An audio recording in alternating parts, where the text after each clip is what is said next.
আমাদের মাঝে এখন বক্তব্য রাখবেন মোহাম্মদ ফাহিম মালানা সাহেব। আসসালামু আলাইকুম ওয়া রাহমাতুল্লাহি ওয়া বারাকাতুহু। সবাই ভালো আছেন তো? জোরে বলি আলহামদুলিল্লাহ। আলহামদুলিল্লাহ। আপনারা তো জানেন দেশের কি অবস্থা।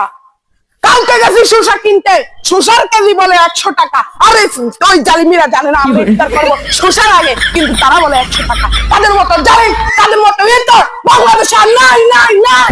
বলেন ঠিক কিনা? এই থামেন।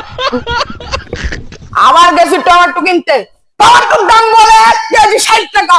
আরে জালিমিরা তোরা যাস না, টমেটো আমাদের ইফতার সময় তোরা 60 টাকা তুই আবার যাস, বল ঠিক কিনা?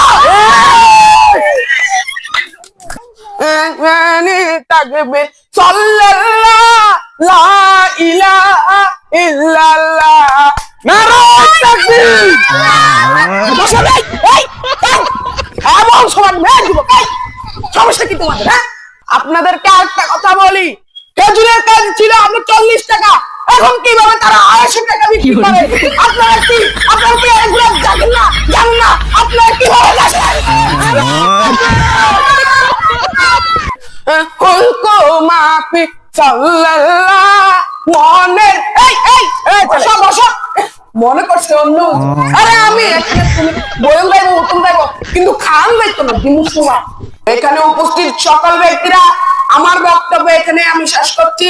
সবাইকে আসসালামু আলাইকুম। নারায়ে তাকবীর! নারায়ে তাকবীর!